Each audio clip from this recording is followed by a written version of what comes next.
We've had a lunch break, back to work.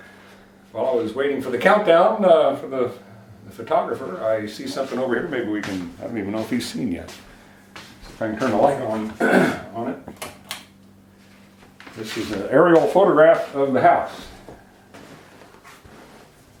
Can you get around? Here's where we are right now on the breezeway. This is many years ago, so these little trees that I've left out here in the field are much bigger. Doesn't even show the field goes way over that way. But my property is sort of a triangular shape. It goes way over here behind the door, and then comes down right where this, I don't know who he is, but he's driving past in his car when the airplane took the picture, so there's my property like this. It's funny, there's a pond right here, and then you can't see it. It's right behind the tree. And, oh, this is interesting. How can you zoom in? This is the garden. The garden's still there. And you see my wife, Ann, working in the garden. Oh, yeah. And I guess when this was taken, I'm right in there drawing. And that's, it's a very windy day out. Can you hear that?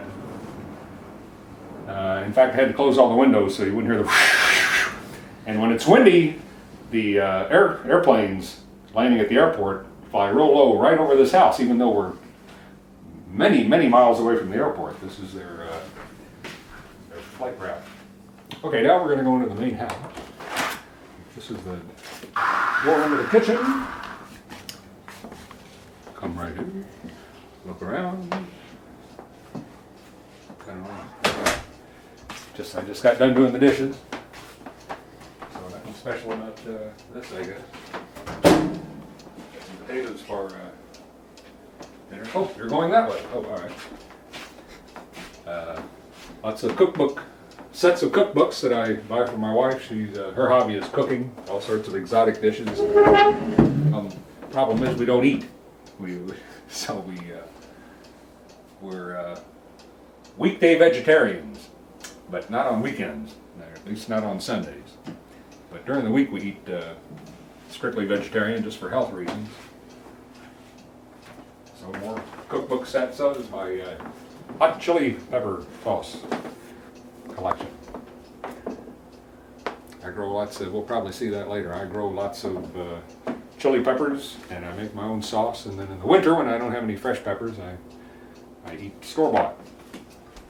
There's all sorts of websites on the internet where you can get all these limited edition, hard to find hot sauces.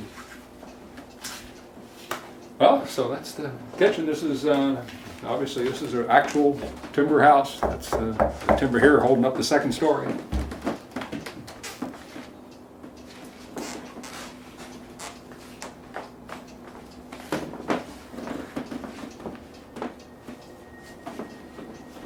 I didn't film when I filmed. I didn't film the house. I didn't know anybody'd be interested in my house, but if the photographer thinks they will. That's great. This is like the combination living room, and this used to be the dining room, but I decided to make it a game room, I guess. The only time we'd have guests for dinner would be in the summer, and we'd eat outside. So there you go. Oh, let's see, while we're here, walk over and see the glass mosaic of my grandfather. Of course, you see dog beds every place. This is a glass mosaic of Rosa, my grandfather, that was done by artisans in Florence, Italy, about 1959, 1960. And it's actually a recreation of a cartoon that was in a book in 1927. They published a book of caricature cartoons of famous Louisvillians. You might take a look at it. I've got it upstairs. It's one of the few things, one of the few heirlooms in my family.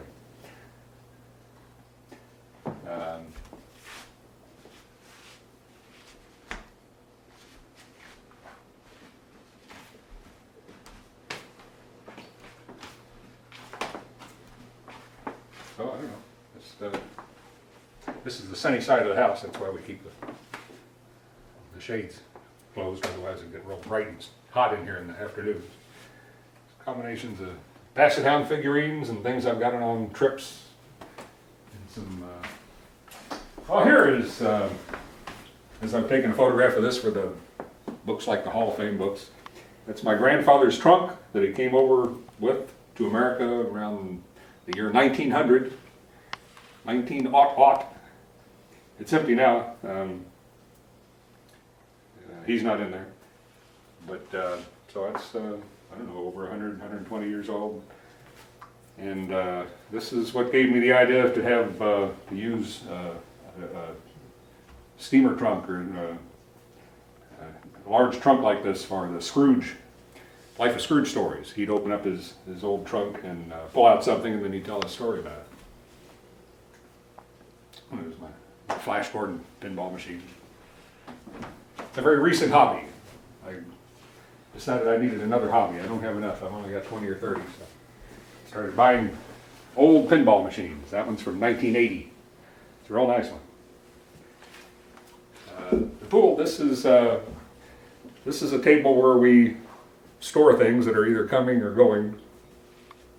It's actually a pool table that we never use much anymore. Too bad. Well, now what? There's my fishing rod. Something else I don't do enough of.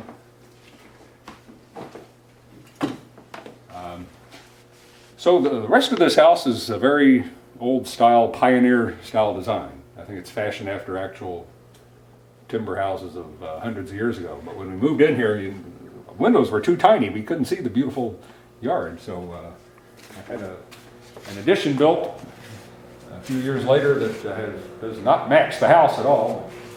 Here it is. We've been working. This is where I've been sitting writing texts and doing research for the Rosa collection book set. Yano's got his computer here doing some work. So of course everywhere you get the ugly looking dog beds, but that's part of having dogs. If the president were going to stop by, I'd move the dog beds out.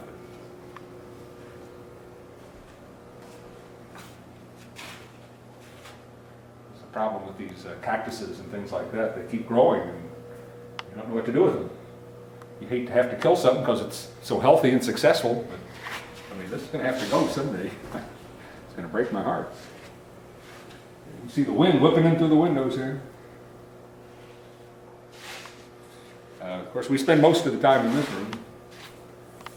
This is a nice room. There's a fish tank. I don't know if you take a look at that. My music CDs, mostly movie soundtracks. Jazz and swing. There's King Kong destroying a biplane up on top. Oh, there's an old. I bought this 15 years ago, intending to have it hooked up here to when we built this addition. But never got around to it, and finally decided to get a modern wood-burning stove. This is an old parlor stove from about 1900. I think it's dated 1899 in the back. This is real interesting. this is what they'd be in the lobby of the hotel lobby or something. This is where you put your feet up on here, you'd sit around and put your feet up here. There's this is where the smokestack is, of course. This, I'm not sure if I hope it's connected. This pivots off and you can put your teapot on there. Most interesting thing about this is right here. People look at that and say, "What? It's plastic. How can you have a plastic in a coal-burning stove?" And I say, "No, that's actually a natural product. It's a mica schist. It's actually mined. It looks just like cheap plastic, but it's actual mineral, and it's impervious to heat. So, but you got a window made out of this mica schist. Pretty cute." Got more of these house plants that we got when they were this big, and just getting too big. But here's a slot machine my father got back in the early 60s. I recently had it restored by a slot machine restore man. Just doesn't have anything to do with the slot machine. Put a nickel in it for you. All the nickels in here are dated 1964. That's when my father bought the machine and bought a big bag of nickels.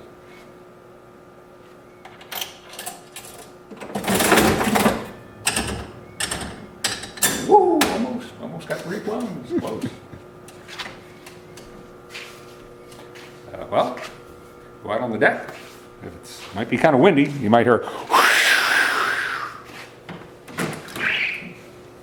Don't fall down the step.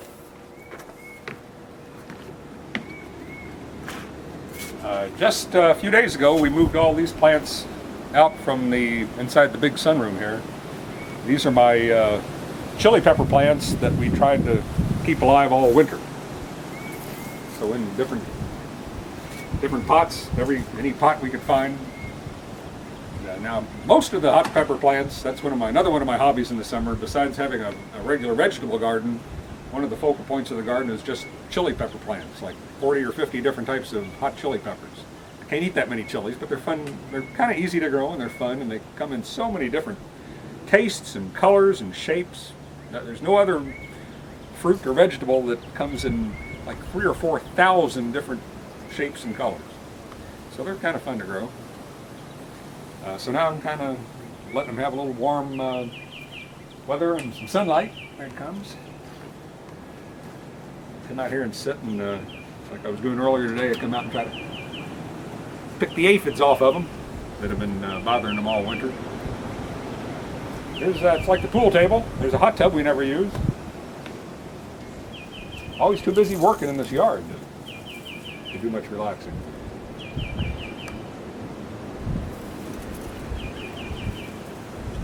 Beautiful weather. This is the first warm weather of the year.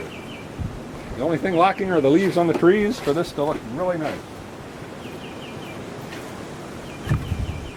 Let's go on the other deck. Get a different view out of the other side. Oh, these are plants from last summer. They haven't been repotted yet, so that's why they look a little not so healthy. Here, I'll hold the door for you.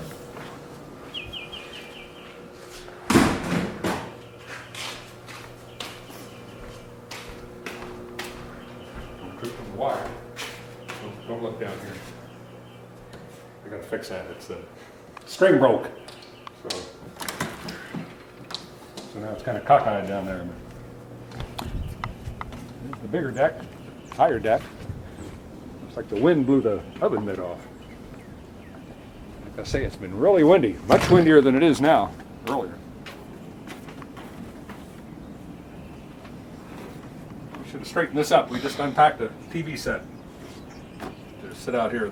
The old TV set, apparently during the winter it must have got damp and something wrong with the speaker.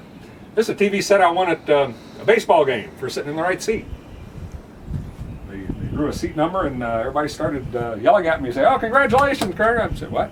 I said, "You just won a TV set. I don't need another TV set." But we kept it in the basement until now I had use for it. Sitting on an old 1970s TV stand. This isn't a TV, this is a grill. We just grilled some vegetables on this last night. It hasn't been put away. That's a gas grill, that's foolishness. That's just quick and easy outdoor cooking. Those are the two real outdoor cooking. They don't get me started talking about outdoor cooking, I'll take up the next hour. I'd much rather talk about this than duck comics nowadays. That's a good old water smoker. That makes the best tasting food that we've ever had. And that's my father's charcoal grill from the early 60s. They don't make them like that anymore. Now they make them out of tin and aluminum. That's cast iron. Still got another 50 good years in it, I'd say.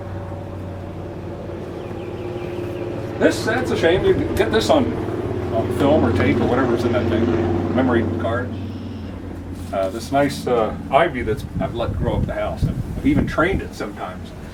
But it's all going to have to come off, maybe even today, because it's time to get the whole house pressure washed and restained. You have to do that once every dozen years. So I figure now's the time to do it. See, it's creeping up here. Like the monster from outer space. This thing, it's slowly rotting away. This is the top of a gnarled tree. I remember seeing this when we moved in here. Way up at the top of a tree. It looked like some sort of damage, and the tree started growing in a real contorted fashion. So, and pretty soon, a few years later, the tree fell over, so I cut off the interesting piece and brought it up here. Here comes the wind.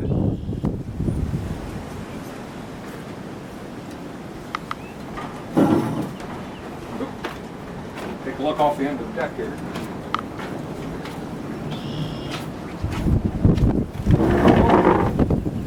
See how low the jets are flying?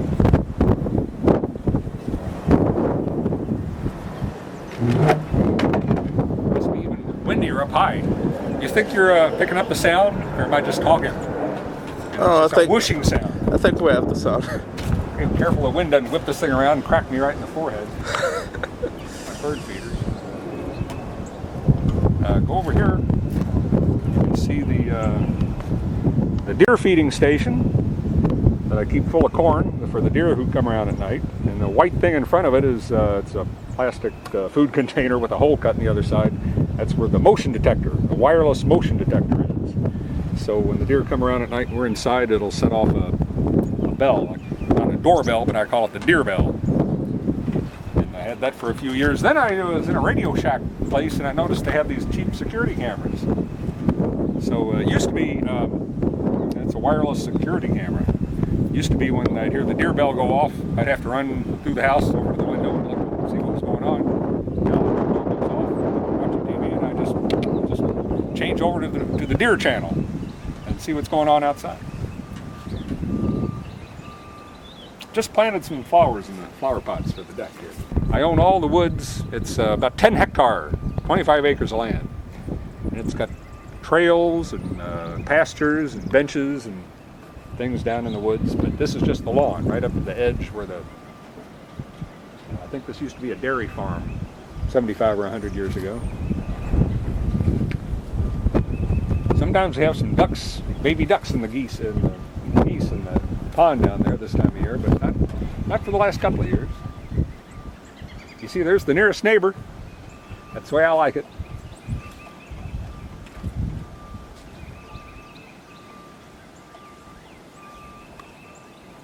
So much work though. I'm just like, I come out here and normally I should be admiring the view and thinking how beautiful it is, but no, all I can do is look at these bushes and think, oh God, it's time to trim the bushes. Work, work, work. It's time to cut the grass. It's starting to grow. I have to do that before I leave for Italy. I might as well mention that's a trap. I was having a raccoon was coming up here knocking over the corn feeder, so when that happens once every year or two, I try to trap him if he comes back and drive him across town and release him somewhere else. Let him knock over somebody else's deer feeder. Yeah, it's the main road right going past. There goes a truck. Oh, the garbage truck, how charming. Today's garbage day.